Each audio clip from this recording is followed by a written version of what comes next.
You got into the safety business because you wanted to protect people, but somewhere along the way, the job started controlling your time, your schedule, your priorities, even your income potential. What if the expertise you've built over the years in the field can give you something more? More freedom, more control, more ownership of your future. I'm Sheldon Primus, the author of 7 Steps to Starting a Profitable Safety Consulting Business and the host of the Safety Consultant Podcast, with more than 350 episodes helping safety professionals become consultants and grow their career.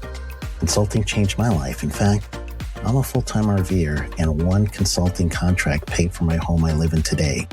Now, I help safety professionals build their own consulting practice through bi-weekly coaching calls, accountability, and personal guidance. But this program isn't for everyone. Start with the Consultant Readiness Audit at sheldon.coach. What if everything we thought we knew about safety was just interference? From the host of the Rated R Safety Show and the founder of Safety FM comes the complete Signal Transmission Trilogy, now available in one powerful edition. Safety, in my opinion, the book that started the conversation.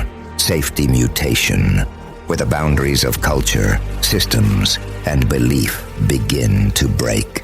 And now, Safety Transmission, the final piece of the signal. For the first time, all 3 books are together in one volume. The Signal Transmission Trilogy, Complete Edition. This isn't just about compliance. It's about consciousness. It's about decoding the way we think, lead, and live, inside and outside the system.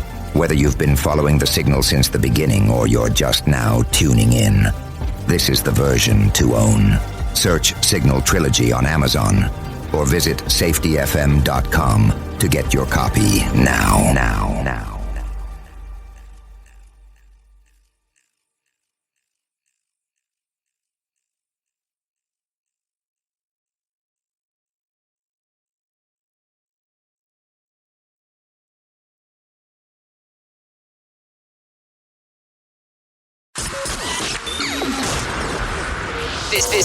This show is brought to you by Safety FM.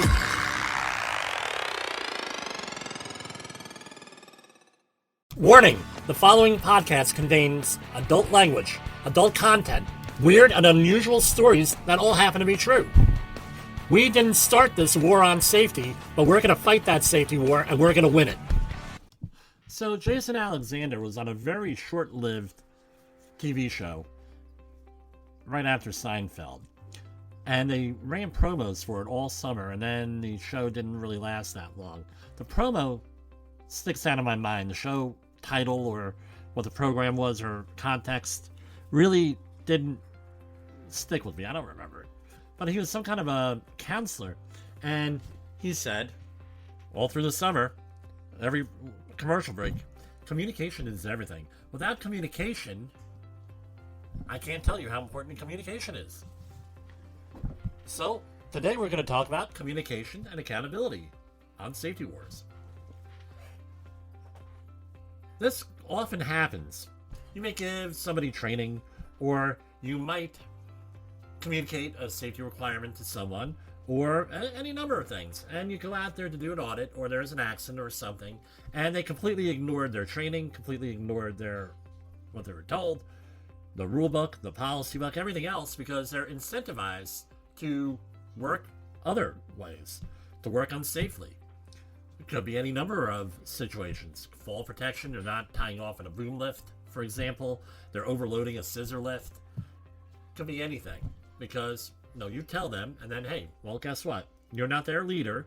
You're not their foreman. You're not the one signing their paycheck. You're just a safety professional. They don't have to listen to you. Well, your word really doesn't matter. And this is more common than not. And it goes both ways in general industry and in construction and in maritime. All these industries, it's always the same. I talk to other professionals and, hey, what do we do? So I developed a couple of ways of managing this.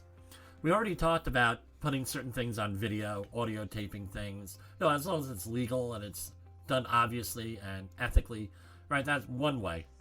But who has time to keep all these audio files and video files and everything else out there. It's really, no, not practical. So one way that I've handled this and I've managed all of this is to go and do it through safety training. So every week, most of my projects, some of my projects every day, there is a tailgate safety meeting or a weekly safety meeting. What we end up having to do is go out and we tell the crew, hey, today we're going to talk about fall protection. I'll tailor-make these topics with what was going on in the field and my people, what goes on in the field, and I say, well, look, you're going to need to, with fall protection, you need to inspect the equipment prior to use. It has to be inspected by a competent person, and also pre-use inspection.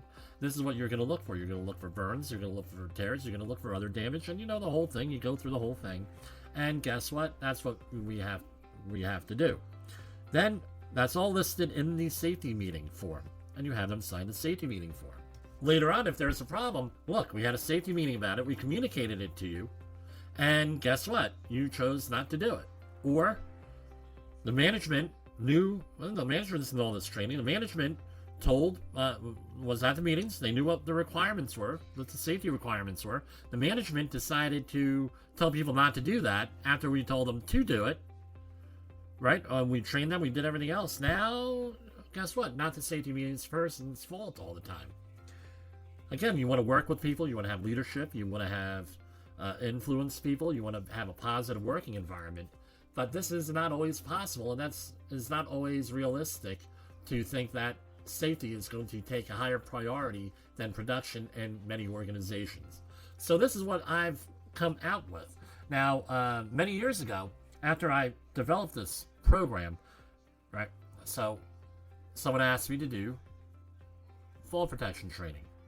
And this is what was going on with them. We would go and do fall protection training, and the people could not really, it's not that they couldn't understand, they just ignored fall prevention distances, fall distances.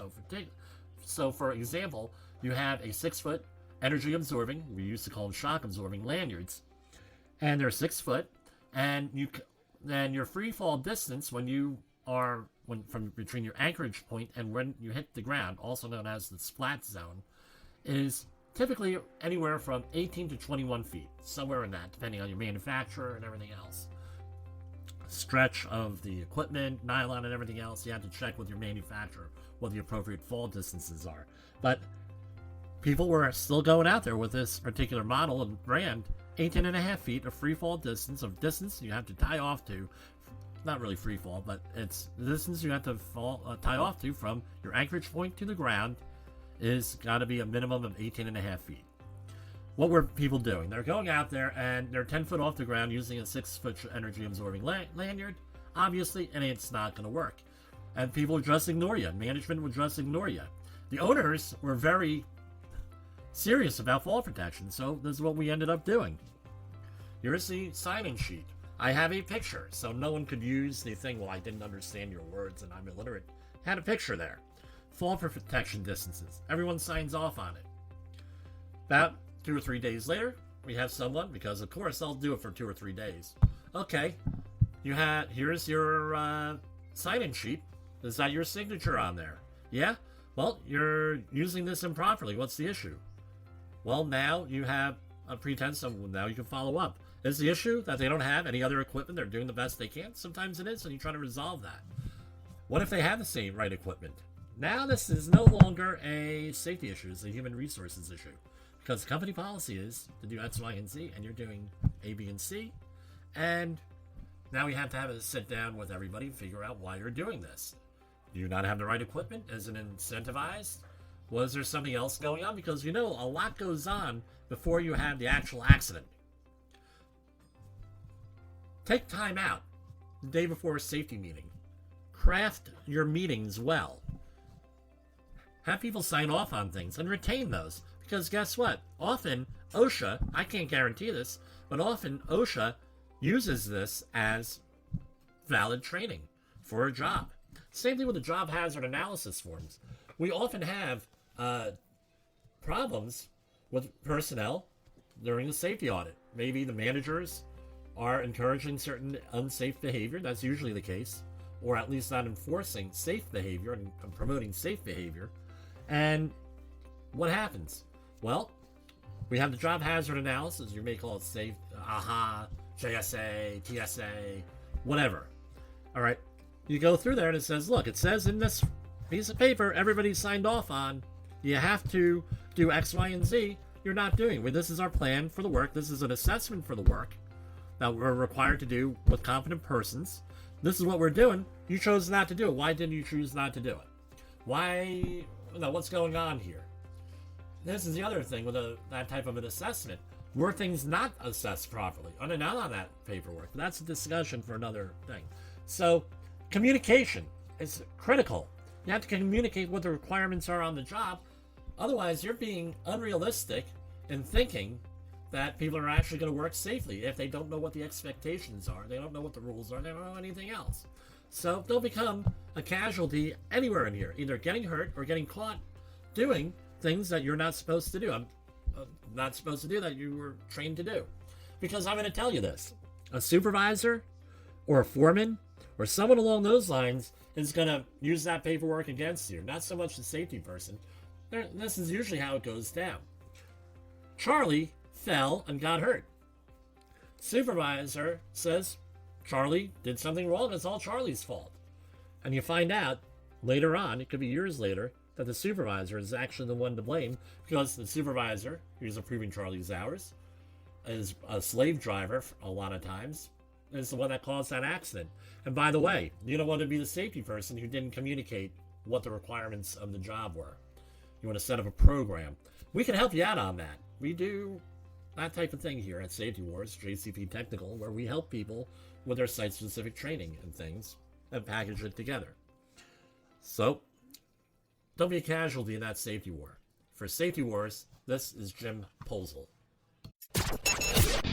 The views and opinions expressed on this podcast are those of the host and its guest and do not necessarily reflect the official policy or position of the company. Examples of analysis discussed within this podcast are only examples. They should not be utilized in the real world as the only solution available, as they are based only on very limited and dated open source information. Assumptions made within this analysis are not reflective of the position of the company.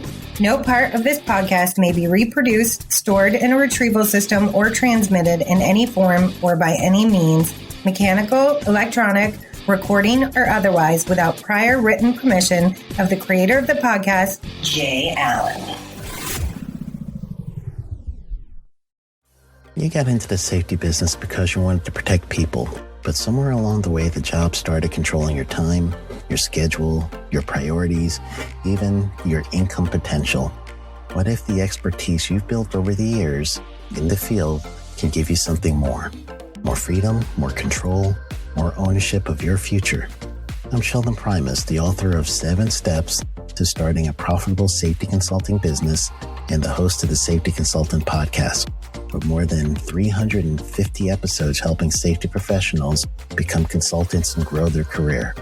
Consulting changed my life. In fact, I'm a full-time RVer, and one consulting contract paid for my home I live in today. Now, I help safety professionals build their own consulting practice through bi-weekly coaching calls, accountability, and personal guidance.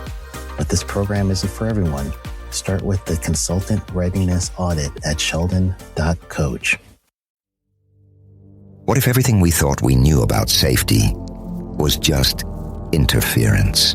From the host of the Rated R Safety Show and the founder of Safety FM comes the complete Signal Transmission Trilogy, now available in one powerful edition. Safety, in my opinion, the book that started the conversation. Safety Mutation, where the boundaries of culture, systems, and belief begin to break. And now, Safety Transmission, the final piece of the signal. For the first time, all 3 books are together in one volume. The Signal Transmission Trilogy, Complete Edition. This isn't just about compliance. It's about consciousness. It's about decoding the way we think, lead, and live, inside and outside the system.